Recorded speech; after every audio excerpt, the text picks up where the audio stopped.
आधुनिकता के इस दौर में दुनिया के सबसे पुराने लोकतंत्र वाले मलाना गांव का आज भी अपना ही कानून है। समूचे हिमाचल प्रदेश समेत देश विदेश में जहां कोरोना महामारी से हाहाकार मचा हुआ है, वहीं कुल्लू जिले के इस गांव को आज तक कोरोना महामारी छू भी नहीं पाई है। कोरोना काल के अब तक के 15 माह में इस गांव में एक भी कोरोना का मामला सामने नहीं आया है।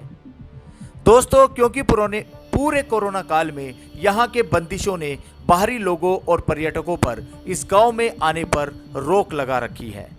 नमस्कार दोस्तों, मैं हूं अविरल और आप देख रहे हैं घूमो जी प्रेजेंट्स द हिंदी टीवी। जी हां दोस्तों, आज हम आपके लिए लेकर आए हैं एक ऐसी खबर जो आपको चौंका देने वाली है।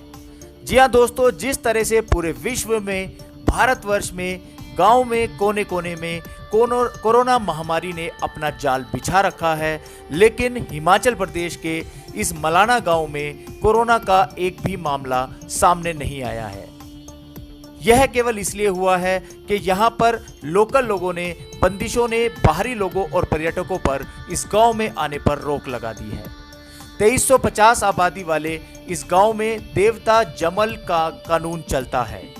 गूर के माध्यम से जो देवता जमलू आदेश देते हैं उसी को माना जाता है। यहाँ के बाशिंदे खुद को सिकंदर का वंशज मानते हैं। मलाना गांव के HRTC की एकमात्र बस सेवा है। कोरोना के चलते वह भी एक साल बाद इसी वर्ष अप्रैल में चली थी, लेकिन अब यह बस फिर से बंद है। आसपास के गांव के लोगों से भी यहाँ के लोग गांव के मुख्य गेट के बाहर ही मिलते हैं। पिछले अप्रैल से गांव में बाहरी लोगों को प्रवेश नहीं है। मलाना पंचायत के पूर्व प्रधान भागीराम तथा उप प्रधान राम जी ने कहा है कि गांव में अभी तक कोरोना का कोई केस नहीं आया है। लोग अपने स्तर पर कोरोना से निपट रहे हैं और उन पर देवता जमलू का पूरा आशीर्वाद है। पंचायत प्रधान राजू राम ने कहा है कि कोरोना काल में गांव के लोग भी किसी आपात स्थिति में ही गांव से बाहर निकलते हैं, जबकि बाहरी लोगों का गांव के अंदर प्रवेश प्रतिबंधित है। कहा जाता है कि महान शासक सिकंदर अपनी फौज के साथ मलाना क्षेत्र में आया था।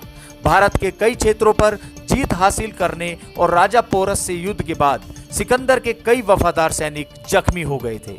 सिकंदर खुद भी थक गया था और वह घर वापस जाना चाहता था, लेकिन व्यास तट पार कर जब सिकंदर यहाँ पहुंचा तो उसे इस क्षेत्र का शांत वातावरण बेहद पसंद आया। वह कई दिन तक यहाँ ठहरा। जब वह वापस गया तो उसके कुछ सैनिक यहीं ठहर गए और बाद में उन्होंने यहीं अपने परिवार बनाकर यहाँ गांव बसा दिया। इस गांव में यदि कोई अपराध करता है तो सजा कानून नहीं बल्कि देवता जमलू देते हैं। देवता गुर के माध्यम से अपना आदेश सुनाते हैं। भारत का कोई भी कानून या पुलिस राज यहाँ नहीं चलता। अपनी इस खास परंपरा, रीति रिवाज और कानून के चलते इस गांव को दुनिया का सबसे पुराना लोकतंत्र कहा जाता है। जी हां दोस्तों, यह एक ऐसा गांव है जो इस बढ़ती कोरोना महामारी के चपेट में नहीं आया है। आधुनिकता के इस दौर में दुनिया के सबसे पुराने लोकतंत्र वाले मलाना गांव का आज भी अपना ही कानून है। दोस्तों, ऐसे ही देखते रहिए द हिंदी टीवी और घूमो जी भर के।